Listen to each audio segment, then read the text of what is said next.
Welcome everyone. In today's video, we will walk you through the process of setting up your barcode scanner.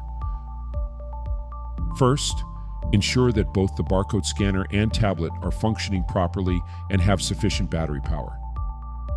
Next, access the tablet's settings and navigate to Bluetooth settings. Pair the tablet with the barcode scanner.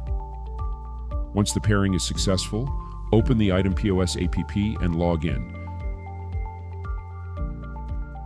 You can now add more products by scanning their barcodes or QR codes. The products that are successfully added will appear in the purchase cart on the left side of the screen.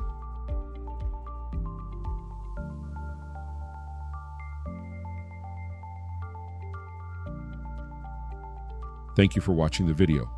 Don't forget to check out our other tutorial videos for more helpful tips and information. See you next time.